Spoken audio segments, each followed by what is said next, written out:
I've pressed the button. We're good. We're live. Live. Good morning. Good morning. Dun, dun, dun. Good morning, Bertie. How are you doing? I'm very well, Debbie. Thank you very much. And good morning to you as well. Good morning. Good morning. Guess what we're talking about today? Today, what are we talking about today? Marmite. Marmite. Did you buy that especially, or are you a Marmite fan? No, I am a Marmite fan. I love a Marmite, especially because I used to work with kind of people with substance misuse issues in the homeless world. And if you're a big alcoholic, just have a spoonful of Marmite in hot water in the morning and it gives you all the B vitamins you need. Really? So it's magic. It's a magical substance. But yeah, we love Marmite in our family. I love it. My daughter hates it. So we're literally the 50-50 thing. Yeah, I'm not a fan.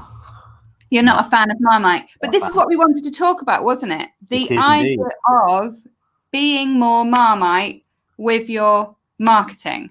Yes, exactly. So if you are watching us live, please do say hello to us in the comments so we can give you a little smile and wave. Good morning. Good morning. And if you watch the replay, great to have you here as well. Yay to the replay people. So the reason that we're talking about Marmite is last week we were talking about this idea of how do you narrow down who your customers are, following on the week before from talking about these steer statements. And for me, the idea of being more Marmite it's a really good analogy because Marmite is not loved by everybody. As shocking as that seems, we're literally 50-50 here. I love it. Bertie hates it. The beauty about Marmite is that it doesn't need everybody to love it, to be a good brand, to be a sellout brand. And what they've done really cleverly in their marketing is they've capitalized on the fact that 50% of the population hate it. Exactly. Rather than hiding from that and trying to be something that everybody loves. Because when we try and become something that everybody loves, we become bland. Yes, and I had a image, actually, I was just going to show. So this is an image. Oh, there we go. Wave at the baby. Hello, baby. Morning, baby.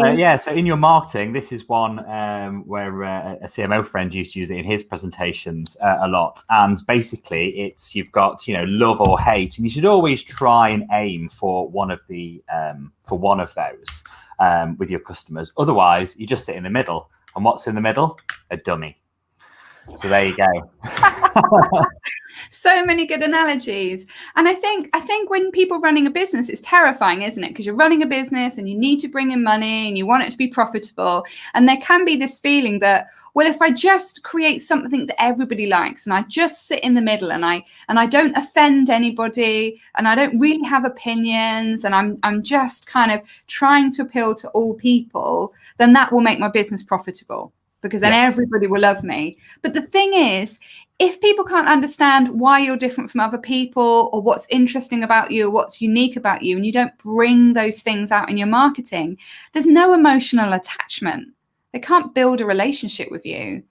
If it's just beige and vanilla, how are they going to kind of get excited about what you're talking about or be influenced by you? So for me, this idea of being more Marmite is really digging into what makes you different from your competitors and seeing that as a positive rather than kind of hiding those things about yourself that might be different and trying to appeal to everybody. Yeah, exactly. And I think it's human nature, isn't it? I think by nature, we just want to be liked. We want everybody to like us. Yes, we really do.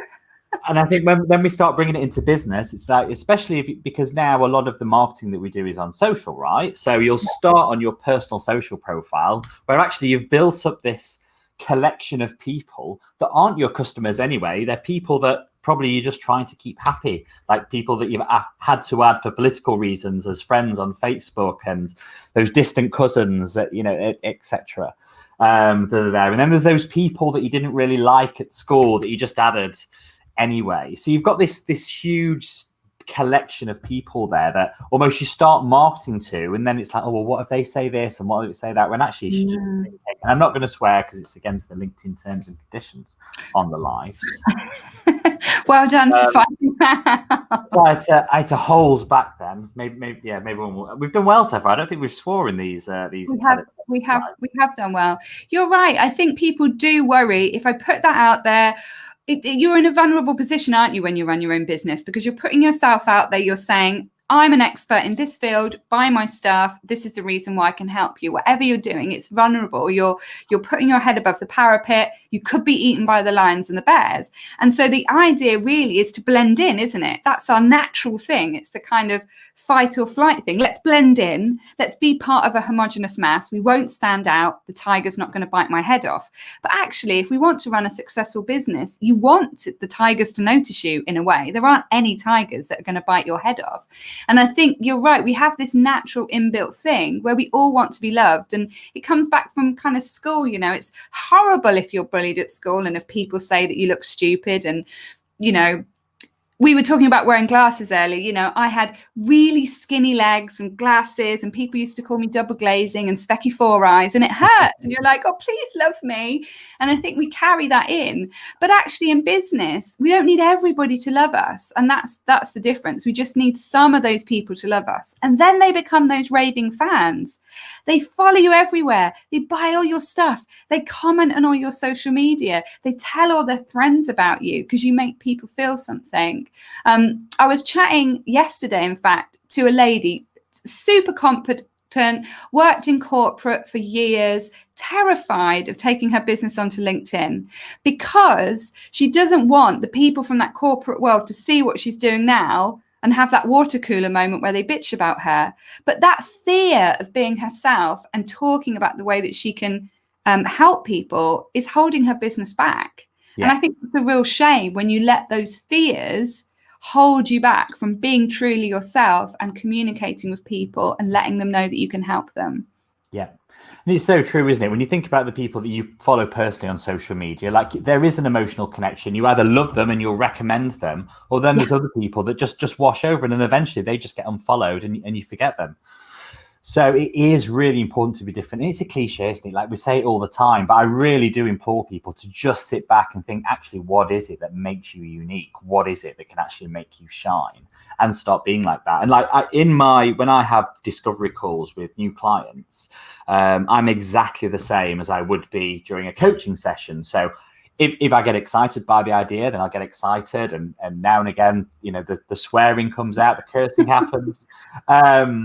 But I almost finish those at the end. And like, if you know, this is the sort of coaching that you want, then this is exactly how I'm going to be. If you think I'm a dick, is that swearing? I don't know. Then even if you think that I can bring your business forward, don't work with me because it's not going to get any better. Yeah. So, you know, if there's things that I don't like, then I'll call people out on it. And there's things that I do like, then I'll get excited. And that's just how it works, really. So I think that's what we're trying to get at now, is just to be yourself. And you don't have to be deliberately out there. Don't try and copy somebody else. So if you're looking at Debbie and think, yeah, I want to be like Debbie, I'm going to start wearing yellow or whatever, then that's Debbie's thing. Think, you know, just be yourself, do your own thing. Yeah. But a couple of people just saying hello. So we've got Narissa, hello. And we've got Joe Rowe. I want people to talk about me, the water cooler. Brilliant. Yeah, exactly. Exactly. Make a splash, be Marmite. If people are talking about you, then you've had an effect. You're being noticed, that you're stopping the scroll. They're paying attention to your content. And you're so right, Bertie. It is about being yourself. I remember that a while ago, I was doing a lecture at Nottingham University, and it was how to be a good public speaker. And then at the end, somebody said, but I'm not funny like you. And I don't have that much energy. And it's like, oh, no, you don't have to be like me. You can be yourself. You know, some of the best public speakers are people that are really measured and take lots of pauses and are quiet and get you hanging off their every word. So lots of people have different delivery styles and different ways of communicating. It's not about being like somebody else. It really is about being you and stepping into that and not being frightened that you're not good enough.